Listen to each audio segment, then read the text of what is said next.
Good morning बच्चों।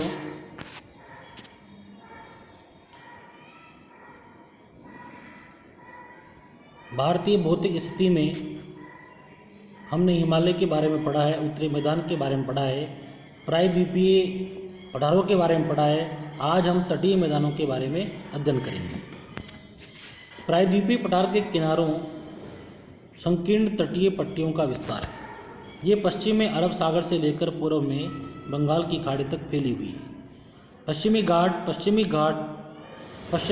पश्चिमी घाट तथा अरब सागर के बीच स्थित एक संकीर्ण मैदान है। इस मैदान के 3 भाग हैं। तट के उत्तरी भाग को कोंकण यानी मुंबई तथा गोवा, मध्य भाग को कन्नड़ मैदान एवं दक्षिणी भाग को मालाबार तट कहा जाता है।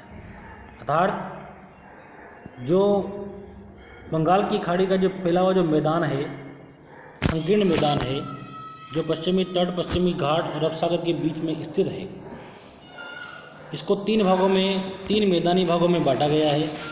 नंबर 1, उत्तरी भाग को कोंकण तट जैसे मुंबई तक गोवा, मध्य भाग को कन्नड़ एवं दक्षिणी भाग को मालाबार तट कहा जाता है। बंगाल की खाड़ी के साथ विस्तृत मैदान चौड़ा एवं समतल है। उत्तरी भाग में इसे उत्तरी सरकार कहा जाता है, जबकि दक्षिणी भाग कोरामंडल तट के नाम से जाना जाता है। बड़ी नदियाँ जैसे कि महानदी, गोदावरी, कृष्णा, कावेरी इस तट पर विशाल डेल्टा का निर्माण करती है। चिल्का झील पूर्वी तट पर स्थित एक महत्वपूर्ण भूलक्षण है। चिल्का झील भारत में खारे पानी की सबसे बड़ी झील है और ये उड़ीसा में महानदी डेल्टा के दक्षिण में स्थित है। नेक्स्ट टॉपिक है द्वीप समूह। आप पहले ही देख चुके हैं कि भारत का मुख्य स्थल भाग अत्यधिक विशाल है। इसके अतिरिक्त भारत में 2 द्वीपों का समूह भी स्थित है। क्या आप इन द्वीप समूहों को पहचान सकते हैं? केरल के मालाबार तट के पास से लक्षद्वीप की स्थिति को ज्ञात कीजिए।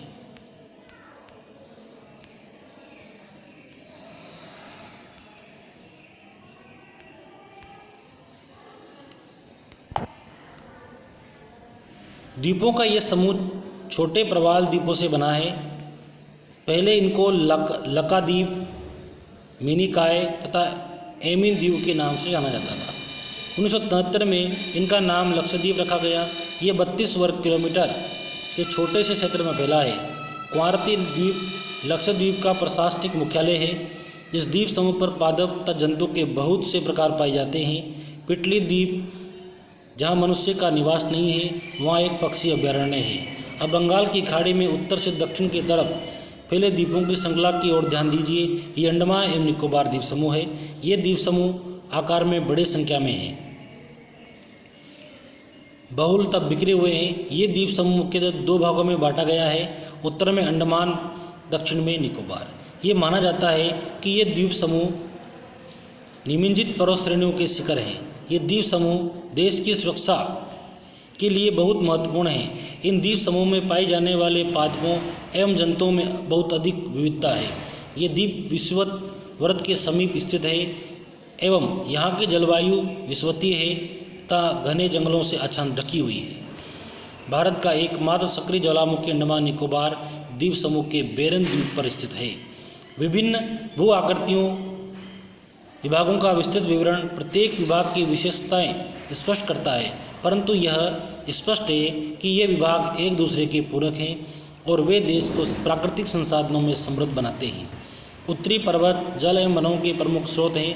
उत्तरी मैदान देश के भंडार हैं। इनसे प्राचीन सभ्यताओं के विकास को आधार मिला है। पठारी भाग खनिजों के भंडार हैं, जिसने देश के औद्योगिकरण में विशेष भूमिका निभाई है। तटीय क्षेत्र मत्स्यन और पोत संबंधी क्रियाकलापों के लिए उपयुक्त स्थान है।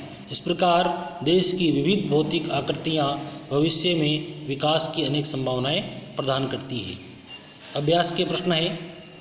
एक स्थलीय भाग जो 3 ओर समुद्र से घिरा हुआ है। भारत के पूर्वी भाग में म्यांमार की सीमा का निर्धारण करने वाले पर्वतों का संयुक्त नाम। गोवा के दक्षिण में स्थित पश्चिमी तटीय पट्टी, पूर्वी घाट का सर्वोच्च शिखर, भाबर क्या है, हिमालय के 3 प्रमुख भागों के नाम। ये सभी क्वेश्चन आंसर अपन कल करेंगे।